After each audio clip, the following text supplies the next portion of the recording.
I think it's awesome how these parents and families are committing to raise their kids to know Jesus and to follow Jesus, but they're also committing them to the church and to be in a place to say, we're going to consistently be a part of a community and a place where our kids are going to grow in Jesus, worship Jesus, and serve Jesus, and I think that's really awesome. Can I maybe start us off with some real talk? And the idea of serving is, for me, really, really difficult. And I don't know if it's like that for everybody. I would venture to guess that serving is something that maybe doesn't come easy to most of us. Maybe it's not hard for everyone, but it's pretty difficult for me. It's not something that comes natural to me. And I've come to understand why it is that it's not something that comes natural. And I think I realize that I'm a little bit of a selfish person. And I know it's a crazy realization that I've come to. Not blatantly selfish, but maybe like subconsciously selfish. And I'm not going to snub you if you need help, but I also probably am not going to always notice needs of people and unless they're pointed out to me. And it might be because I'm noticing my own needs or my family's needs first. And there are the rare people out there that they naturally notice the needs of other people. And you probably know some of those people. I know that you can find many of those rare people here at Harvester on the weekends. There's people all around this building that just naturally notice the needs of other people. I've seen them in action. I see a lot of them in action on a weekly basis. One of the people that I've noticed in my life that was naturally gifted at just noticing needs was my grandpa. My grandpa was just really good at noticing what people needed and about engaging people and making them feel like they mattered. And sometimes it was just annoying. It was just kind of annoying sometimes that how much effort he put into other people. And I say this because my grandpa and I, when I was in high school, we would do this a lot. We would go golfing. We would hang out a lot. Golf in any form, like regular golf, miniature golf, it didn't matter. We would go golfing. And sometimes I felt like his mission in life wasn't to maybe golf with his grandson, but rather to make other people happier. Now, here's the type of person, like if I'm walking through a door, I will hold the door open for you as long as you speed up a little, right? Like if I'm walking through the door, like, come on, like, sprint, like, come on, it's gone, oh, it's gone, like, sorry, I tried a little, right? Like, that was about the extent to me holding the door open for people. It's really bad, I know, it's really bad. But I would make some sort of effort as long as you made an effort, too. My grandpa, he would open the door for someone, and just wait there, and I'd say, Grandpa, like, they're still in the parking lot, they're by their car. He's like, that's a good point. Hop in the golf cart. Let's go pick them up, and then we'll bring them up. And Grandpa, are we playing golf or are we doing service projects here? And that's the only reason I would say sometimes it was annoying. But I look at that and I look at his example, and it was extremely admirable. The way that he got up every day and just looked to make other people's lives better. If he went to the grocery store, he'd probably pick the longest line, and he would pick the longest line to either let people go ahead of him or to just engage people in conversation. If you're around today and he used the self-checkout line, he would check his stuff out, and then he'd turn the light on and say, who's next? And just start checking other people out. He'd be on the clock, and that was the type of person he was. He was seriously one of the nicest, most generous, servant-hearted people that I knew. And he didn't step out of bed wondering, how can I make my life better, but how can I make other people's lives better? And the reason he did that is because my grandpa had followed Jesus, and he followed him hard, and it meant something to him. It meant that other people mattered, and other people mattered because other people mattered to Jesus. Therefore, they mattered to him. It's amazing watching someone live that way compared to what most people live, believing that they're the only ones that truly matter. And I'd venture to say that most of us in here struggle with some form of selfishness. It's natural. Because after all, if we all look out for ourselves, then no one else needs to look out for anyone else, right? Or maybe there are certain areas that we're on the clock in serving. And then when we're off the clock, we stop thinking about it. We're done thinking about others. Or maybe we just feel like we have enough to worry about in our own lives. Who has the time to think about or serve other people? Is this okay? Is it okay with God that serving is not something we consistently do or care about? Can serving be a once every other month thing? Can it be a service project? Can it be a mission trip that we check off our list, or even a check that we write?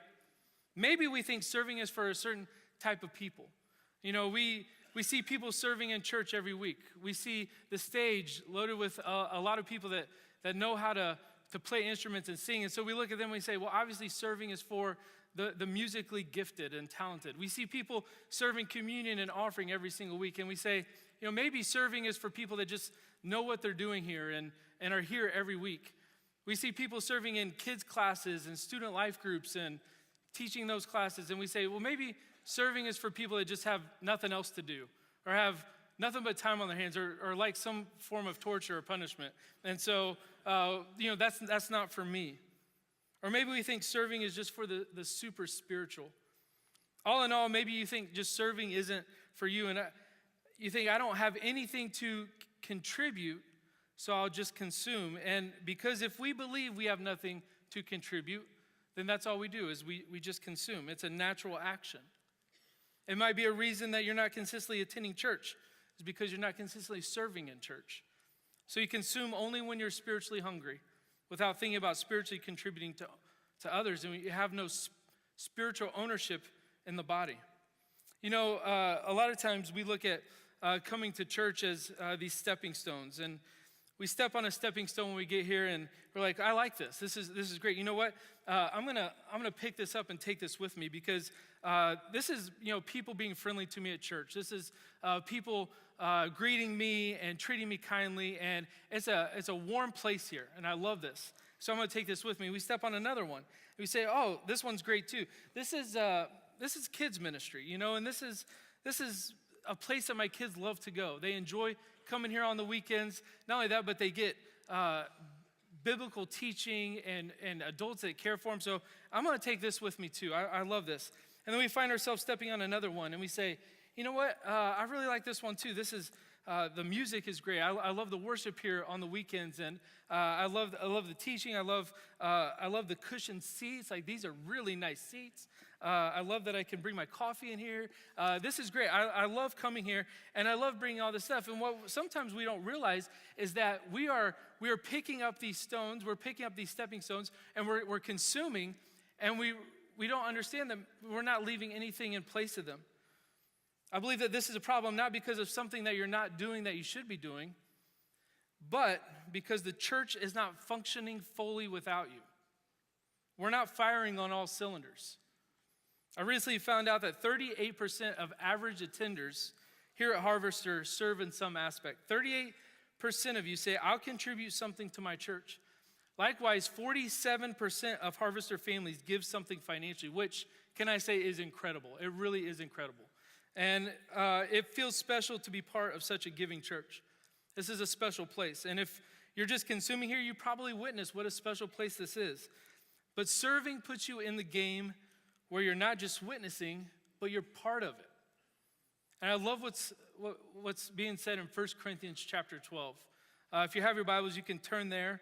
You can follow along in your YouVersion outline on your phones or up here on the screen. 1 Corinthians chapter 12, starting in verse 12, Paul talks about the importance of the body of believers.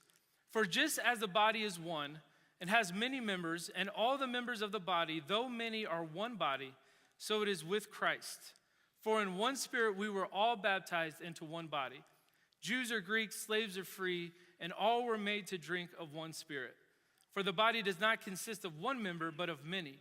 If the foot should say, because I'm not a hand, I do not belong to the body, that would not make it any less a part of the body. And if the ear should say, because I'm not an eye, I do not belong to the body, that would not make it any less part of the body. If the whole body were an eye, where would be the sense of hearing? And this is true. Like, if the whole body of believers here were musicians, where would everybody else be? If the whole body were an ear, where would be the sense of smell? But as it is, God arranged the members in the body, each one of them as he chose. If all were a single member, where would the body be? As it is, there are many parts, yet one body. The eye cannot say to the hand, I have no need of you, nor again the head to the feet, I have no need of you. On the contrary, the parts of the body that seem to be weaker are indispensable. And on those parts of the body that we think less honorable, we bestow the greater honor. But God has so composed the body, giving greater honor to the part that lacked it, that there may be no division in the body, but that the members may have the same care for another. You see, the church is Christ's body, with Jesus as the head. And you think you've seen some crazy looking bodies in your life? The church is the craziest looking body you've ever seen, because it's made up of the craziest collection of people.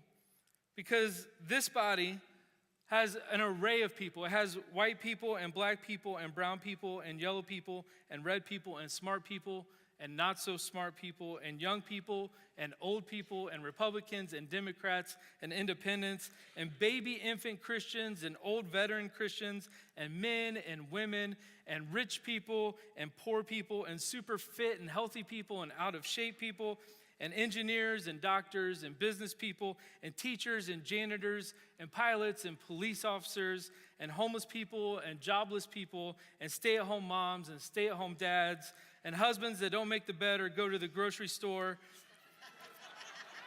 wives that make your husbands make the bed and go to the grocery store, authors, cashiers, mechanics, trash collectors and tax collectors and ex-convicts, current convicts, and goody two-shoes and politicians and lawyers and judges and people from every tongue, tribe, and nation. And the church is not what the church is truly supposed to look like if it doesn't have all of this. The truth is, the church is one of the most messed up bodies you will ever see or be a part of. It is. It can't be perfect because we are made up of that. It's just impossible for the church to be perfect.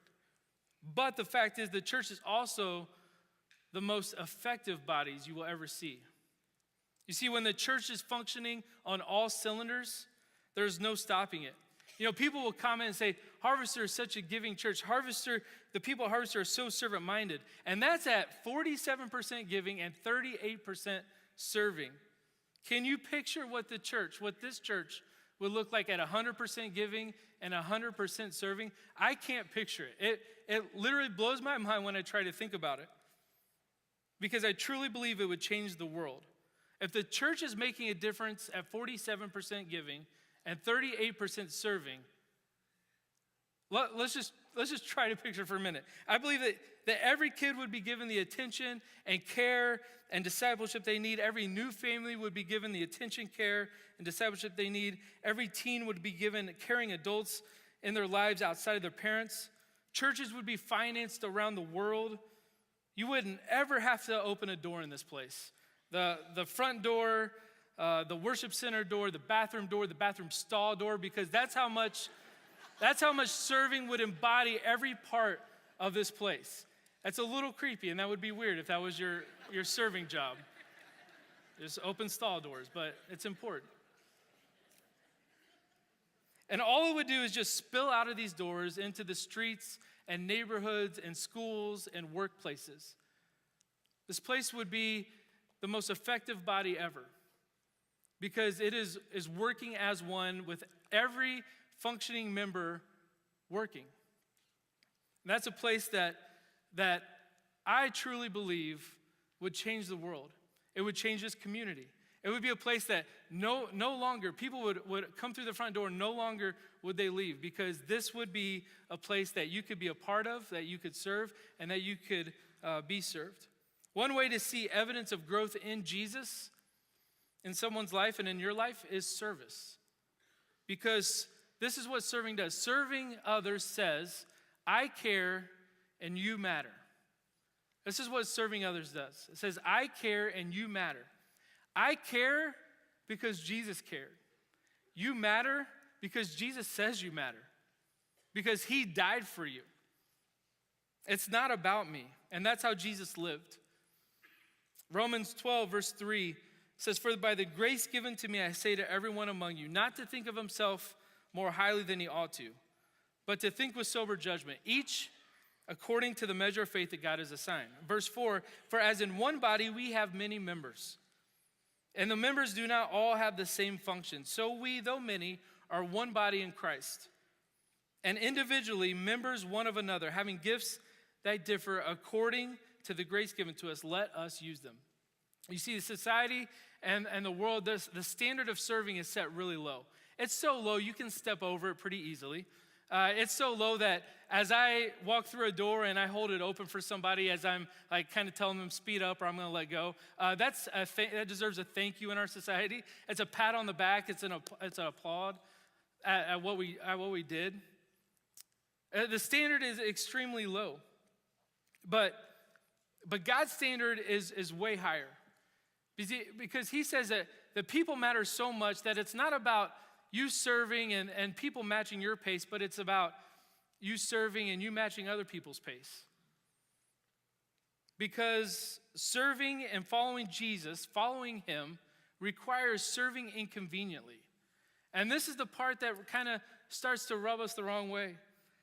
That's the standard for following Jesus, that anyone can serve conveniently, right? But we're called to something greater. We're called to something higher. And I believe it starts right here in this place and it works its way out. That serving Jesus says, I'm going to match your pace. I'm going to slow down and match your pace. It's not convenient, but it's worth it.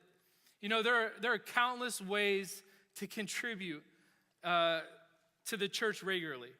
I think the reason that there are a minority of people serving is because much of it requires inconvenient serving.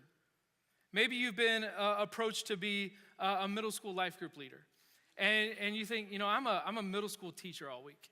And man, when it comes to the weekend, I just need a break, right? I just need a break. I'm with them all week. This is what I do. I need a break. Or maybe you're good at it. And we want your best. The church wants your best. The church deserves your best. And if that's what you do for a living, maybe that's where you're going to be good at in the church as well. And maybe you can offer your best to God and to the middle schoolers that come here every week. You know, maybe it's kids ministry and you think, oh, I'm with my kids all week, right? I'm with my kids all week. I need a break. Or that just means you're really good at, you're with kids all week, so you're probably pretty good at being with kids. And you know what? The people that serve in kids ministry, they're with kids all week too. And if you need a break from kids, maybe we look at another way to get a break, like paying a babysitter one night during the week and going out, but not looking at church as that break. You know, if you're a medic and you come to church, we want you to be a medic at church. You're not going to see someone who needs medical attention and say, I need a break. So if somebody else can take care of that, I'm going to go ahead and just be here for me, get some me time. Can I ask something? Can I maybe propose a thought? And I feel like I can do this because I don't preach that often. So whatever is said, it doesn't really matter. When have we accepted that church is a break? When have we gotten to the point where we look at coming here on the weekends and say, this is a break? I think I know why we think that is because it encourages us, right? It makes us feel good. We get to see friends. We do kind of get a break from the everyday life.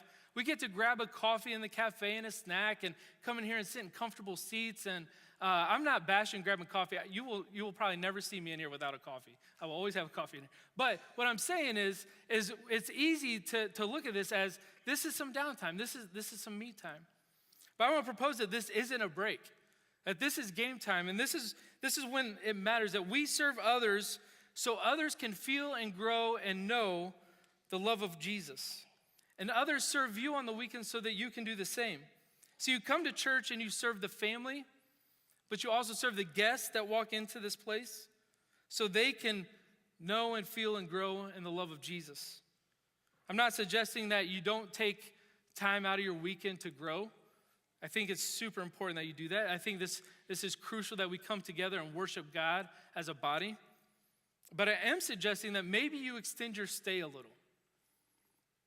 Did you know that the majority of people that serve here on the weekends, they serve 1 hour and they worship 1 hour? They serve 1 hour, they contribute They contribute 1 hour, they consume 1 hour. That's what they do. So they come here one service, they worship and grow, and then the other service, they serve and contribute. You know, the people that serve on Saturday nights, a lot of you are in here right now. We only have one service on Saturday nights. And so almost everybody that serves on Saturday nights, they come back on Sunday morning to worship. So maybe you just extend your stay a little on the weekends. You see, these people serve because Jesus served. And maybe you think, I'd be terrible with kids. I don't even like kids. Just spend some time with them on the weekend. You probably still won't like them, but give God the opportunity, give God the shot to use you. And this is what the weekend at church is designed to be. You consume and you contribute. This is what it's designed to be. You consume and you contribute. The problem with more consumers than contributors is the contributors lose opportunities to consume. Let me tell you something. Whenever, I don't know if you've ever noticed, but whenever you see a 3 that goes on the screens during a service, maybe you haven't even noticed that, but some of you notice there's like a number 3 that pops up. And what that 3 means is it says, we need help upstairs with the kids. It means that we are not firing on enough cylinders up there to keep we need some help. And so you'll see a 3 go up there. There's not enough contributors. And so inevitably, this is what happens. The contributors that are consuming in here, they stop consuming and they go back to contributing. The number 3 is like a bat signal. And the people that you see get up after that 3 goes on, that's Batmen and women. And they're going to save the day upstairs. And they truly are heroes. Did you know that in our kids ministry, 25 to 30% of all of our kids ministry volunteers are teenagers? 25 to 30%, yeah. So a lot of these middle schoolers right here that are sitting over here, next hour they're going to be serving in kids ministry. And this is huge, that we have middle school and high schoolers that serve every single week. Every single week they extend their stay. And this is an important thing to know. I asked our kids ministry team, I said, what would it take? How many more volunteers would it take so that our kids ministry is firing on all cylinders? We're 100% functioning. What would it take? And after listing all the volunteer spots that are there, the ones that would say, now we can do certain amount to get by and to make it okay, but what would it take to fire on all cylinders? And we came up with, it would take somewhere between 75 and 100 more volunteers to fire on all cylinders in our kids ministry. And I don't know about you, but I believe that our kids deserve that. Our kids deserve us to be firing on all cylinders for them, right? Kids can't disciple themselves. And this is where it comes down to. We expect them to be consumers, but there has to be more contributors in order for there to be more consumers in the kids ministry and in the church. You know who my heroes are, who the people I look up to here are? It's all of the kids and student volunteers in this church that show up every single week.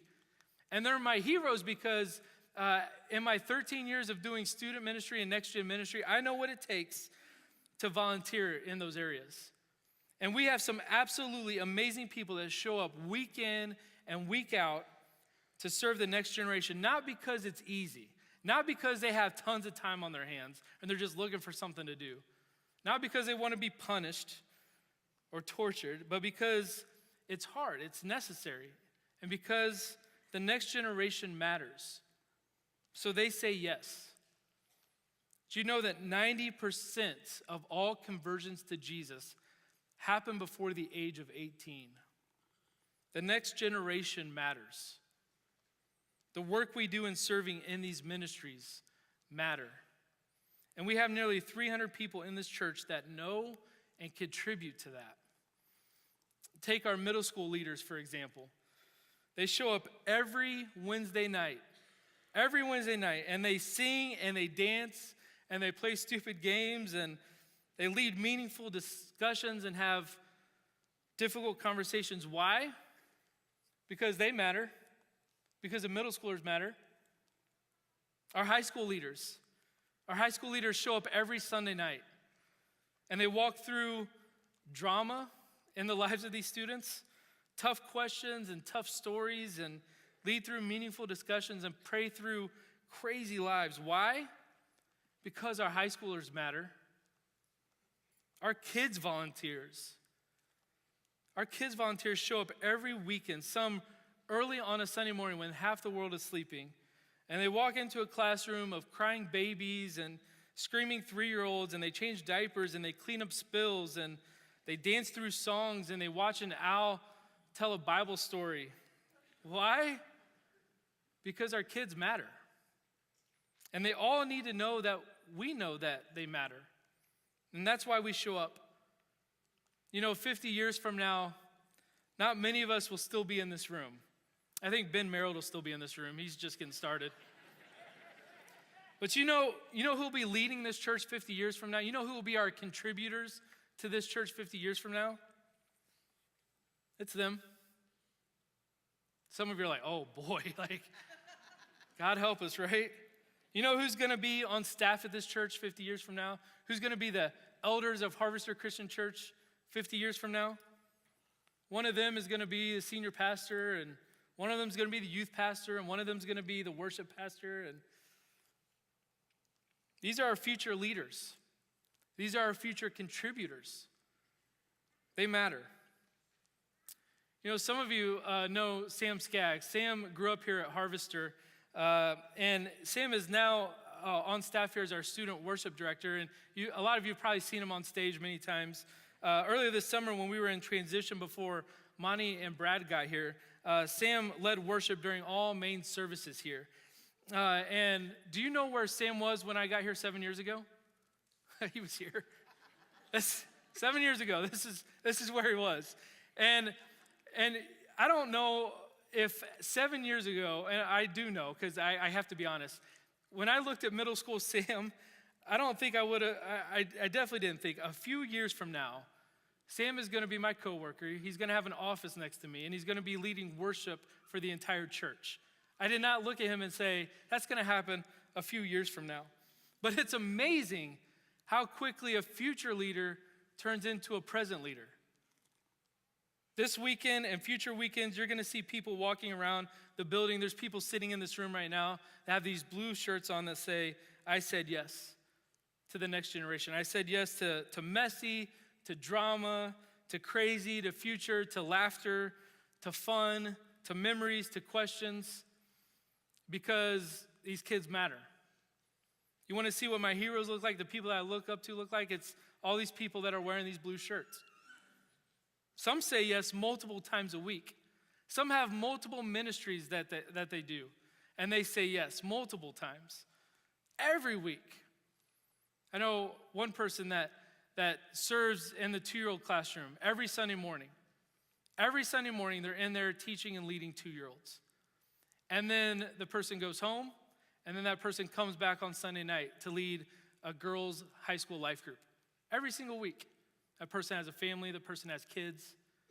But they know how important it is because the next generation matters. And so they say yes. You know where Doyle is right now? You're thinking, Doyle's not here. He's taking the weekend off, right?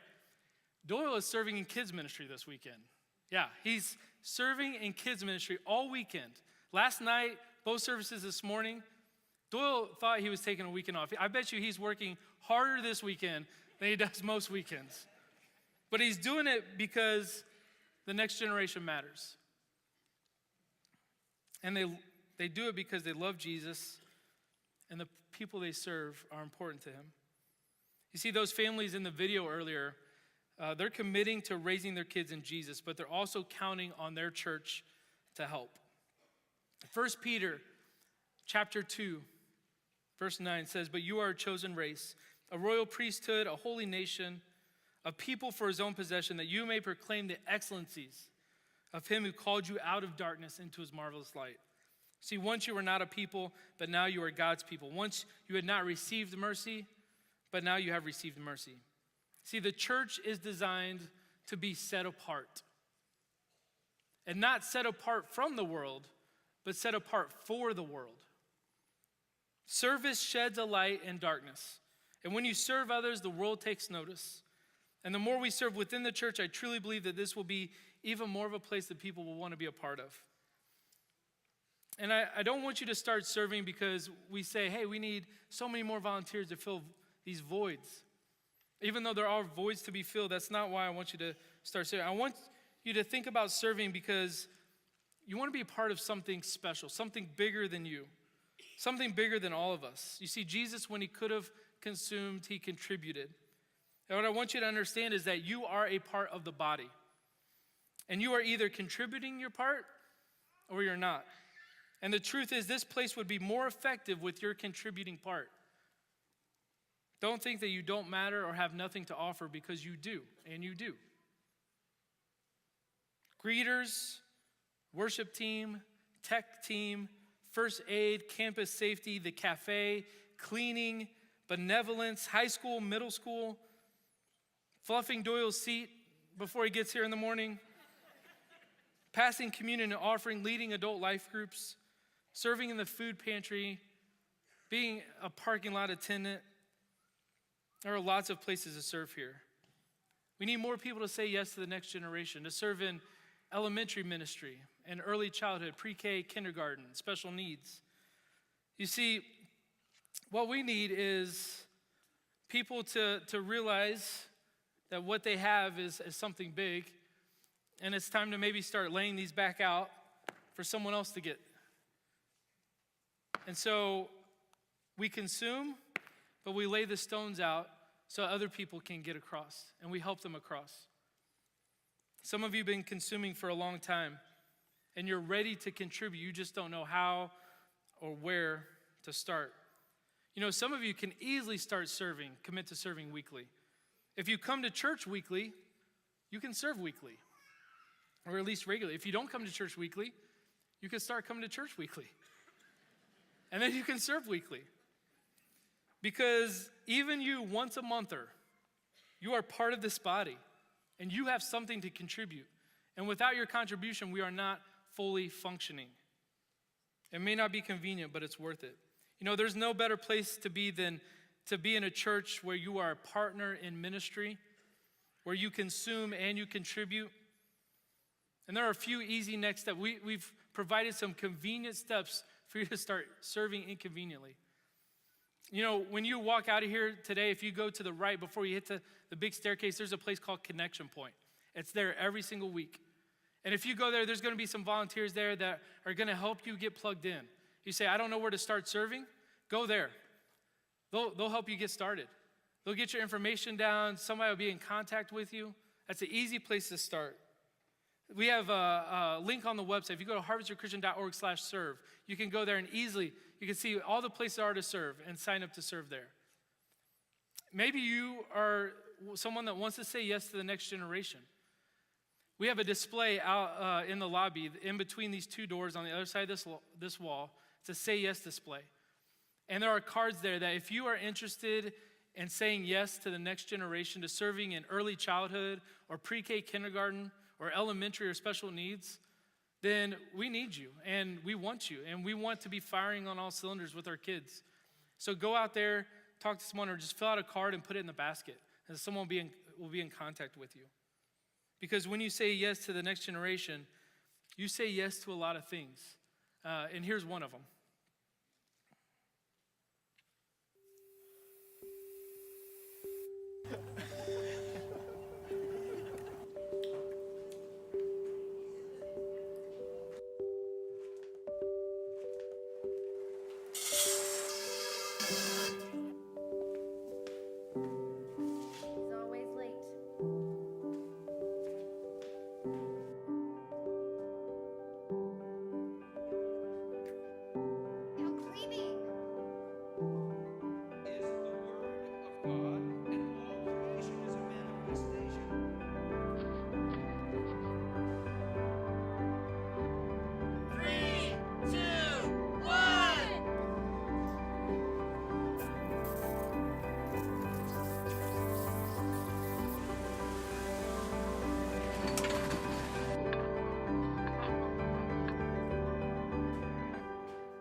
Oh, is it messy?